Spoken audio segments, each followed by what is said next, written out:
நடிகர் தனுஷ் இப்போ படம் பயங்கரமாக செயல்பட்டுக்கிட்டு இருக்காரு. அவருடைய குபேரா படம் ஜூன் மாதம் வெளியாக இருக்கு.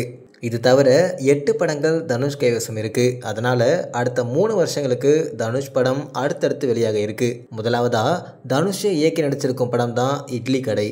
இந்த படத்தோட படப்பிடிப்பு முடிஞ்ச நிலையில பின்னணி வேலைகள் நடந்துகிட்டு இருக்கு. அடுத்ததா போர் தொழில் படத்தை இயக்கிய விக்னேஷ் ராஜா இயக்கத்துல தனுஷ் நடிக்க இருக்காரு.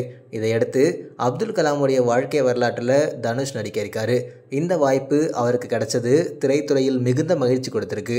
அதோட சிவகார்த்திகேயனுடைய அமரன் படத்தை இயக்கிய ராஜ்குமார் பெரியசாமி இயக்கத்தில் நடிக்க இருக்காரு. சமீபத்தில் வெளியாகி மிகப்பெரிய வரவேற்பு பெற்ற படம் லப்பர் பந்து. இந்த படத்தை இயக்கிய தமிழரசன் பச்சைமுத்து தனுஷ் கூட கூட்டணி போல இருக்காரு. அடுத்ததா எல்லோரும் எதிர்பார்த்திருந்த வடசென்னை 2 படமும் அடுத்த வருஷம் தொடங்க இருக்கு.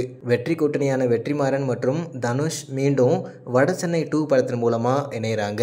இது தவிர இன்னும் 2 பார்ட் 2 படங்கள் தனுஷோடைய கைவசம் இருக்கு. அதாவது செல்வராகவனுடைய இயக்கத்தில் புதுப்பேட்டை 2 படத்தில் தனுஷ் நடிக்க இருக்காரு. இன்னொன்று கார்த்தியை வச்சு செல்வராகவன் இயக்கிய 1001 படத்தோடைய 2ஆம் பாகம் உருவாக இருக்கு.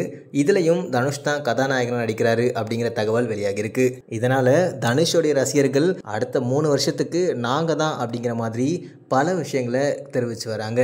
இது பற்றின உங்கள் கருத்துக்கள் என்ன அப்படின்னும், நீங்கள் எந்த படத்துக்கு ரொம்ப ஆவலாக வெயிட் பண்ணிக்கிட்டு இருக்கீங்க அப்படிங்கிற உங்கள் கருத்துக்களை மறக்காமல் கமெண்ட்டில் போடுங்க.